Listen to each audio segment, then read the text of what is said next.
Maiwan muna kita, ha? Sige, Papa.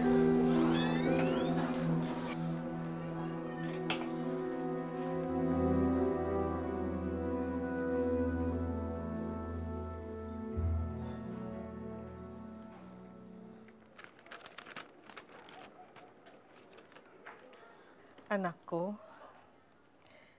patawarin mo ako at napagbuhatan kita ng kamay. Alam ko, hindi ko dapat ginawa yun. Nabigla ako eh. Siguro, galit ka sa akin. Kasi wala akong ginawa kundi ang punahin ka. Ang pigilan ka. Sana maunawaan mo ako, anak.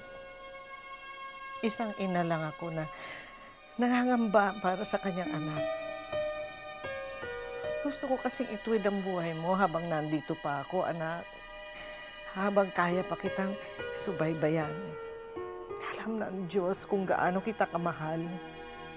At madudurog ang puso ko pag nakita kitang nasasaktan. Mahal na mahal kita, anak.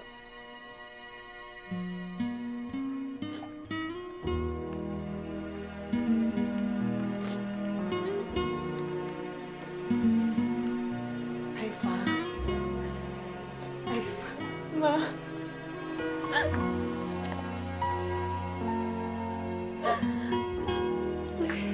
Anak, salamat sa Diyos at ligtas ka. Natakot ako eh. Akala ko paano na nangyari sa'yo.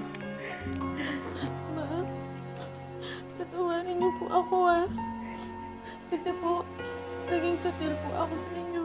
Napakatigas po ng ulo ko. Kalimutan mo na yun. Wala yun. Ang mahalaga ay nandito ka na. Magkakasama tayo uli.